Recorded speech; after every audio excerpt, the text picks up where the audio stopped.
जय गणेश जय गणेश जय गणेश देवा, माता जाकी पार्वती पिता महादेवा। जय गणेश जय गणेश जय गणेश देवा, माता जाकी पार्वती पिता महादेवा।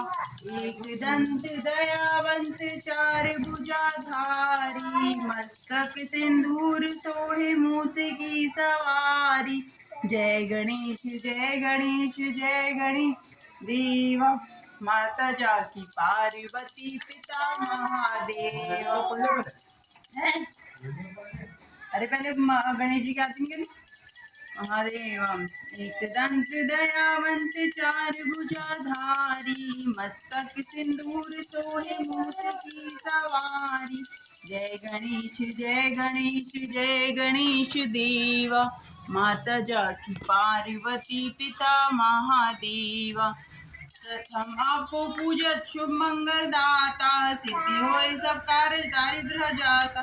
जय गणेश जय गणेश जय गणेश देवा, दयावंत चार भुजाधारी, मस्तक सिंदूर सोहि मूस की सवारी।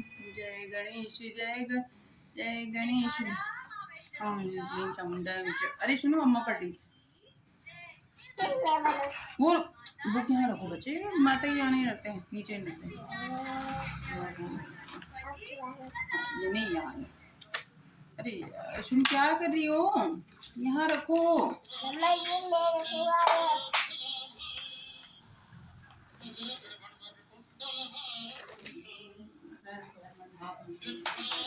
क्या जा रही हूँ, सुन लो वहाँ से आरती।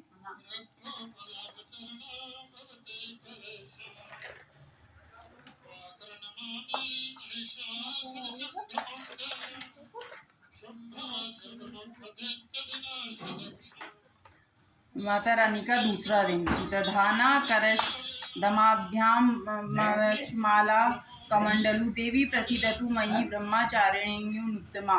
माँ का दूसरा स्वरूप है ब्रह्मचारिणी का। ब्रह्मचारिणी अर्थात तप का आचरण करने वाली। ब्रह्मा शब्द के अन्य अर्थ हैं वेद, तत्व और तप। ब्रह्मचारिणी देवी का स्वरूप ज्योतिर्मय है।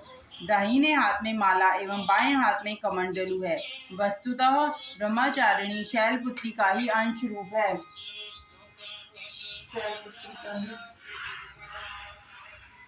शैलपुत्री का ही अंश रूप है।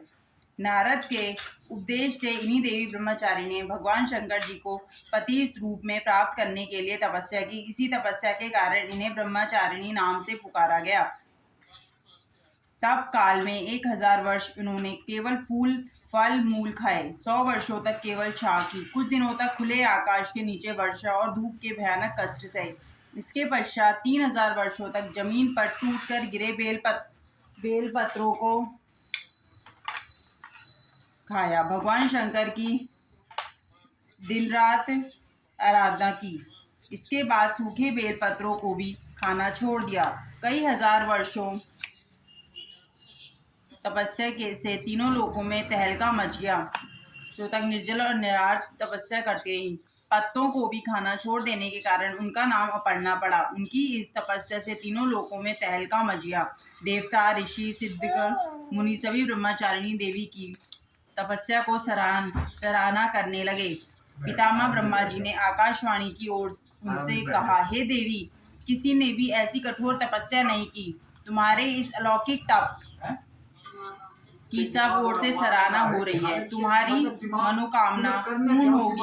भगवान शिव तुम्हें पति रूप में प्राप्त होंगे। ब्रह्मचारिणी देवी की कई हजार वर्षों की इस कठिन तपस्या के कारण उनकी माता मैना अत्यंत दुखित हुई। ब्रह्मचारिणी देवी को देख माँ के मुंह से निकला, हुई माँ।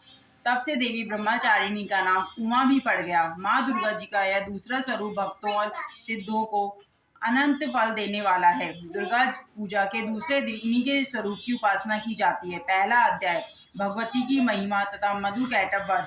ध्यान। जिस समय क्षीर सागर पर शेष नाग की शैया पर भगवान विष्णु के सो जाने के पश्चात मधु कैटभ का संहार करने के लिए कमल से उत्पन्न होने वाले ब्रह्मा ने जिनकी स्तुति की थी, उन्हीं महाकाली भगवती की वंदना करता हूँ, जो कि अपनी 10 भुजाओं में खड्ग, चक्र, गदा, बाण, धनुष पर एक चूल, भुशुंडी, मस्तक और शंख धारण किए हुए हैं, जिनके 3 विशाल नेत्र हैं, जो अपने तमाम अंगों में आभूषण धारण किए हुए हैं, जिनके 10 मुख व 10 पैर हैं और जिनका तमाम अंग नीलमणि के समान चमकता है।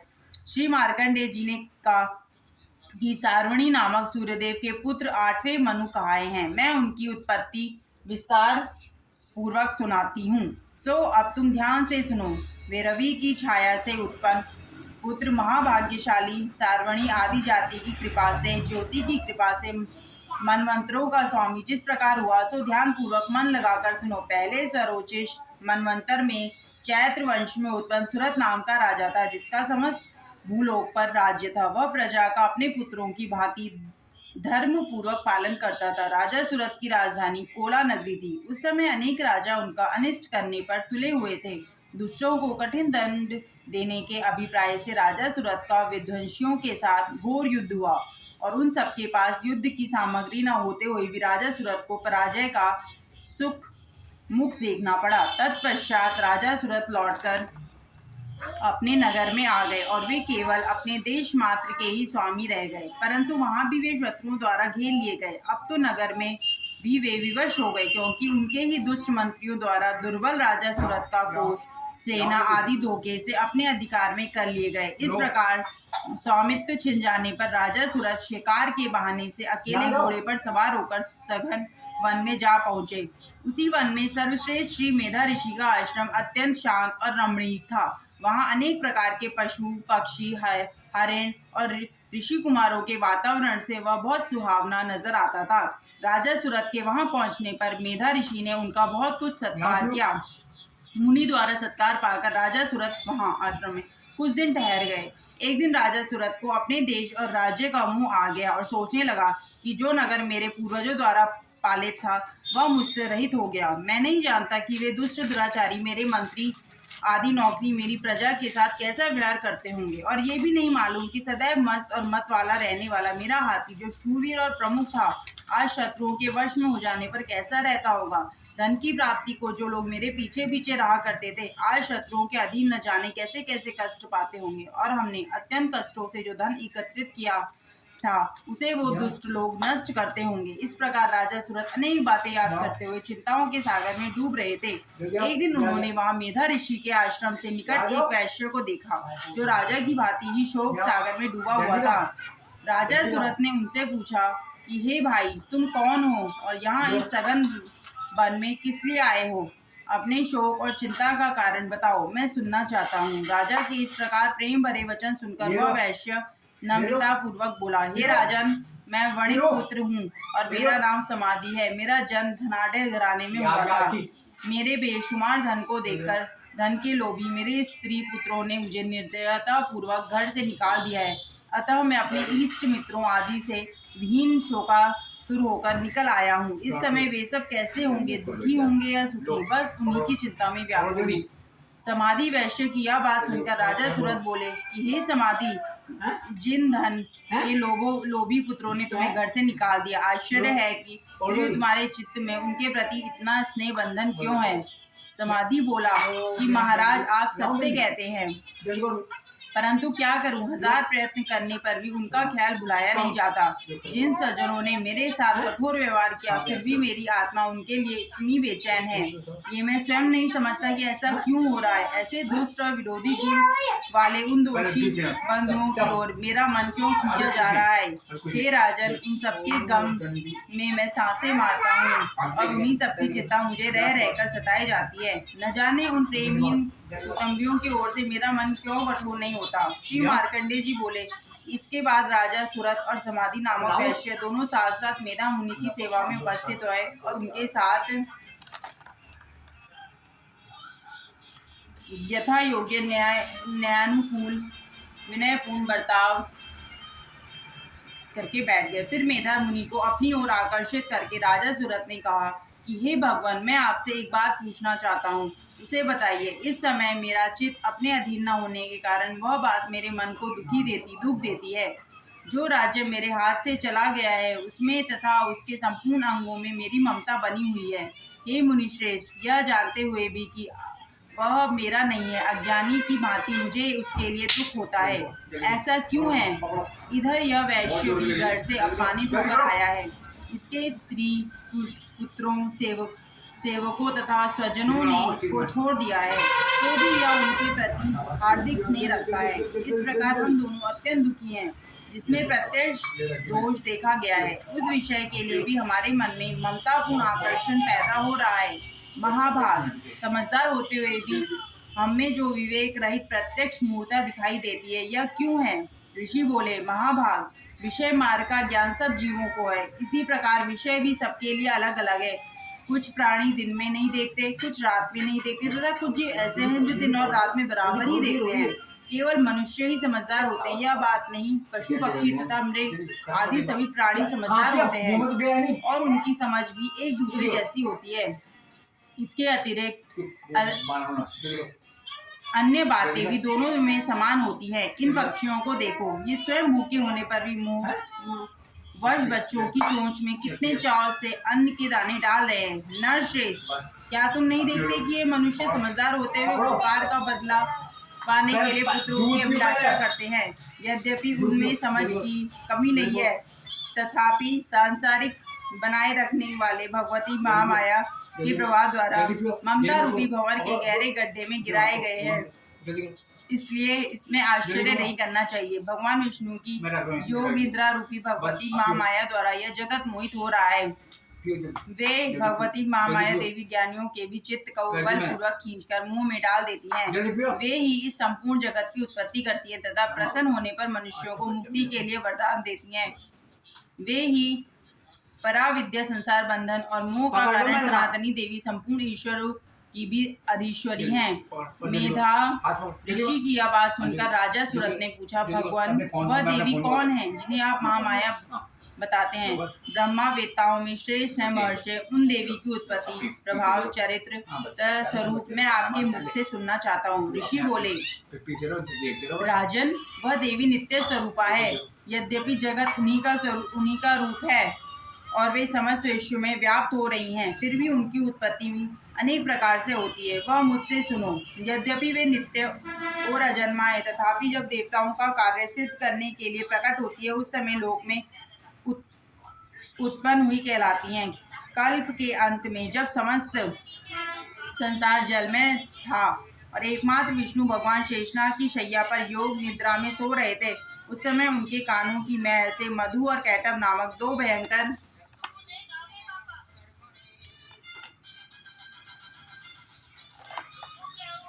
असुर उत्पन्न हुए। वे दोनों ब्रह्मा जी का वध करने को तैयार हो गए। भगवान विष्णु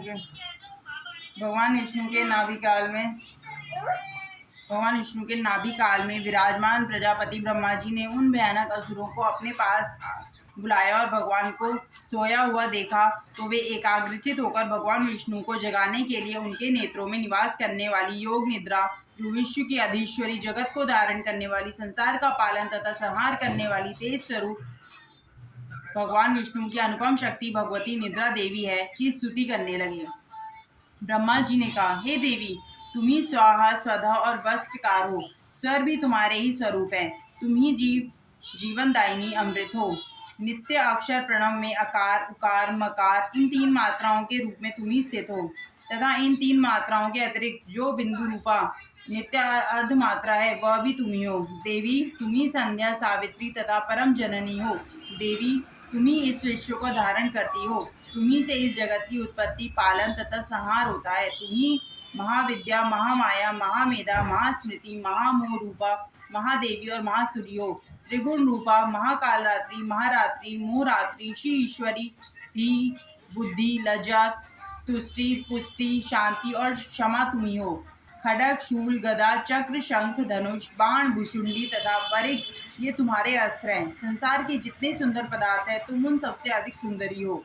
हे सर्वस्वरूपे देवी, सत असत जितनी वस्तुएं हैं, उनकी सब कुछ शक्ति तुम ही हो। ऐसी अवस्था में तुम्हारी क्या स्तुति हो सकती है? जो इस जगत की सृष्टि, पालन और संहार करते हैं, उन भगवान को जब तुमने निद्रा के अधीन कर दिया है, तब तुम्हारी स्तुति करने में कौन समर्थ हो सकता है? मुझे, भगवान शंकर तथा विष्णु को तुम्ही ने शरीर धारण कराया है, अतः तुम्हारी स्तुति करने की शक्ति किसमें है? हे देवी, दोनों दुर्धर्ष असुर मधु और कैटअप को मुंह में डाल दो और भगवान विष्णु को शीघ्र ही जगाकर इन दोनों महान असुरों को मार डालने की बुद्धि उत्पन्न कर दो। ऋषि कहते हैं कि हे राजन, जब ब्रह्मा जी ने वहां मधु और कैटअप को मारने के उद्देश्य से तमोगुण की अधिष्ठात्री देवी योग निद्रा की इस प्रकार स्तुति की, तब वे भगवान के नेत्र, मुख, नाक, भुजा, हृदय और छाती से निकलकर ब्रह्मा जी के सामने खड़ी हो गई। योग निद्रा से मुक्त होते ही जगत के स्वामी भगवान जनार्दन शेष शैया से जाग उठे। उठते ही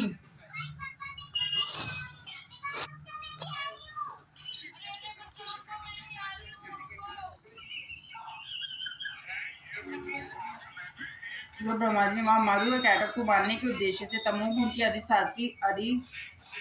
अधिष्ठात्री देवी योग निद्रा की इस प्रकार स्तुति की, तब वे भगवान के नेत्र, मुख, नाक, भुजा, हृदय और छाती से निकलकर ब्रह्मा जी के सामने खड़ी हो गई।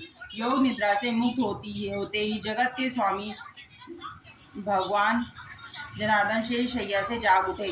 उठते ही प्रभु की दृष्टि मधु और कैटअप पर गई, जो कि अत्यंत बलवान तथा पराक्रमी थे और क्रोध से लाल आंखें किए ब्रह्मा जी को खा जाने का उद्योग कर रहे थे। तब भगवान श्री हरि ने उठकर उन दोनों के साथ 5000 वर्ष तक केवल बाहु युद्ध किया। वे दोनों अत्यंत बल के कारण उत्मत हो रहे थे, मगर महामाया ने उन्हें मुंह में डाल दिया था। इस कारण विष्णु से कहने लगे कि तुम्हारी वीरता से संतुष्ट हैं, इसलिए तुम हम लोगों से कोई वरदान मांगो। यह सुन भगवान बोले, यदि तुम दोनों मुझ पर प्रसन्न हो तो अब मेरे हाथ से मारे जाओ।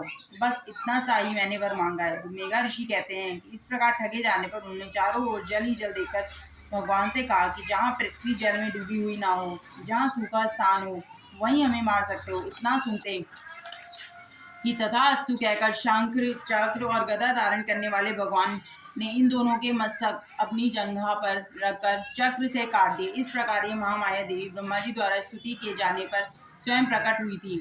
अब मैं पुनः उनके प्रभाव का वर्णन करती हूँ, ध्यान पूर्वक सुनो। अथ द्वितीय अध्याय, देवी जी का प्रादुर्भाव व महिषासुर की सेना का वध। मेधा ऋषि ने कहा, पूर्व काल में देवताओं और असुरों में पूरे 100 वर्ष तक घोर संग्राम हुआ था। उसमें असुरों का सेनापति महिषासुर था और देवताओं के नायक इंद्र थे। उस समय महाबली दैत्यों द्वारा देव सेना पराजित हो गई, और पराक्रमी महिषासुर ने सभी देवताओं को युद्ध में जीतकर स्वर्ग से निकाल दिया और स्वयं इंद्र बनकर बैठ गया। राक्षसों से परास्त होकर देवता घबरा गए और अपनी कष्ट कहानी प्रजापति को सुनाई। तब ब्रह्मा ने उन सबको लेकर कैलाश पर शिव के पास जाकर देवताओं की स्थिति से अवगत कराया। तब भगवान भोले भी चकित हो गए और उन सबके साथ उठ करके क्षीर सागर पर, जहाँ श्री विष्णु भगवान विराजमान थे, वहां जहाँ पहुंचे और तमाम देवताओं ने दैत्यराज महिषासुर के व्यवहार तथा देवताओं की पराजय का आदि से अंत तक वर्णन किया जैसे कि हुआ था, और कहा कि महिषासुर अग्नि, जल, वायु, चंद्रमा, सूर्य, यम, वरुण, कुबेर और इंद्र इत्यादि समस्त देवताओं को परास्त करके सबका अधिकार छीनकर स्वयं स्वर्ग का स्वामी बनकर बैठ गया है। और उस दुष्ट महिषासुर द्वारा स्वर्ग से निकाले गए समस्त देवता धरा पर ठोकरे खाते फिर रहे हैं। अब हम सब देवता ब्रह्मा और महेश आपकी शरण है, अतः शरण गए की लाज आपके ही हाथ है। अब आप उस दुष्ट महिषासुर के नाश का कोई उपाय सोचकर हमें दैत्यों के जुल्मों से बचाइए। समस्त देवताओं की आवाज सुनकर मधु और कैटअप का वध करने वाले श्री विष्णु भगवान और भोले शंकर को बहुत क्रोध आया। दोनों ही देवों की भौहें कमान के समान टेढ़ी हो गई, दोनों के मुख क्रोध से लाल हो गए। इसके पश्चात चक्र, सुदर्शनधारी भगवान विष्णु और श्री ब्रह्मा जी के मुख से एक महान तेज निकला। तत्पश्चात इंद्रादिक समस्त देवताओं के मुख से भी एक महान तेज निकला, और वह सब के मुख से निकला हुआ तेज निकलकर एक हो गया। सुमेरु पर्वत के समान दृढ़ और दीप्त और उस तेज पुंज की ज्वाला से दशों दिशाएं दीप्त हो गई। इस प्रकार दीप्त महान तेज को एकाग्रचित होते हुए सब देवताओं ने देखा। संसार में ऐसा तेज और कहीं नहीं था। सभी देवताओं के शरीरों में उत्पन्न हुआ वह महान तेज समूह शक्ति रूप में परिवर्तित हो गया। उसमें से शिव के तेज से मुख, यम के तेज से केश, विष्णु के तेज से भुजाएं तथा चंद्रमा के तेज से दोनों स्तन और इंद्र के तेज से कटी यानी मध्य भाग बना। वरुण के तेज से जांघें और कुबेर के तेज से नितंब ब्रह्मा जी के तेज से दोनों चरण, सूर्य के तेज से दोनों पैरों की अंगुलियां और 8 वसुओं के तेज से हाथों की 10 उंगलियां बनी। कुबेर के तेज से नासिका, प्रजापति के तेज से दांत और अग्नि के तेज से तीनों नेत्र पैदा हो गए। दोनों संध्याओं के तेज से आंखों की भौहें, वायु के तेज से कामनाएं और दूसरे सब देवताओं के तेज से एक देवी का स्वरूप प्रकट हो गया। इस प्रकार श्री आदि शक्ति महामाया का प्रादुर्भाव हुआ। उसके पश्चात महिषासुर से बताए गए